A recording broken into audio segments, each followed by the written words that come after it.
Je m'appelle Lucas Boudouille, je suis Strategic Account Manager pour Klaxoon. Aujourd'hui, on va parler du télétravail. Donc, c'est déjà bien ancré dans les mentalités. Quel peut être l'avenir du télétravail dans l'entreprise ? Je pense que l'avenir du télétravail, il se décrit dans l'hybridation du télétravail. Bien entendu, aujourd'hui, c'est une pratique qui est courante, qui est installée dans beaucoup de structures. Mais on remarque également un retour au présentiel, ce qui fait qu'on a besoin aujourd'hui d'avoir une hybridation de ce télétravail, pouvoir permettre de travailler en présentiel, en distanciel ou les deux. Très bien. Quelles peuvent être les problématiques justement rencontrées par rapport au télétravail qui poussent peut-être ce retour un petit peu à faire aussi du présentiel ? Je pense qu'il y a une réelle volonté des gens de revenir travailler avec leurs collègues, mais également de pouvoir garder cette indépendance, cette flexibilité dans le fait de pouvoir quand même rester à distance si et quand ils en ont besoin. Donc je pense que c'est vraiment vers vers quoi on se dirige. Comment on peut mettre justement en place des méthodes collaboratives efficaces ? En fait, on peut avoir ces méthodes en se basant sur, par exemple, nous à Klaxoon, on base nos méthodes sur le management visuel, sur les méthodes agiles. Donc, on va pouvoir, avec les bons outils, permettre à tout le monde de participer, que ce soit en présentiel, en distanciel, en live ou en autonomie. Et donc, en donnant les bons outils et les bonnes méthodes aux personnes, en plus, bien entendu, des outils de visio, on va permettre d'avoir des choses qui sont beaucoup plus participatives, beaucoup plus interactives. Et là, on va pouvoir permettre à chacun de travailler efficacement en présentiel, en distanciel ou en hybride.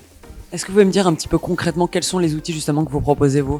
Alors aujourd'hui, Klaxoon, c'est une suite d'outils collaboratifs qui permet aux entreprises de faire mieux participer leurs employés et donc d'améliorer la productivité des salariés, des structures qui sont équipées.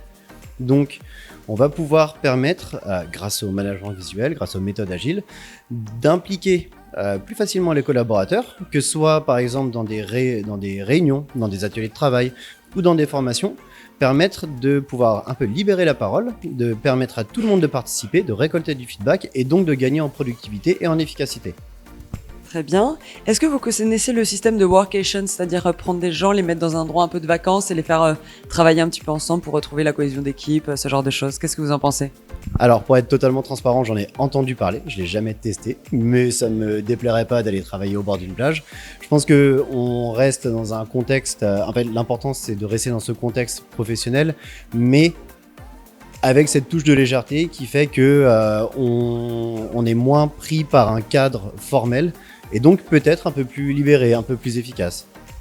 Et enfin, quelles peuvent être les prochaines méthodes d'organisation du travail qui n'ont pas été encore forcément utilisées, qui permettent cette flexibilité, cette autonomie pour laquelle les collaborateurs sont hyper demandeurs en ce moment ? Je pense que vous avez utilisé le bon mot sur l'autonomie. En fait, je pense que on remarque que les personnes sont un peu plus demandeuses d'avoir justement cette flexibilité. Je pense que la flexibilité, c'est un bon mot, c'est le fait de pouvoir permettre à chacun de s'organiser en fonction, bien entendu, de certains impératifs. Mais si on enlève une forme de pression aux personnes, on va avoir une forme de libération et donc, je pense, plus d'efficacité. Parfait, merci beaucoup en tout cas, merci de votre temps.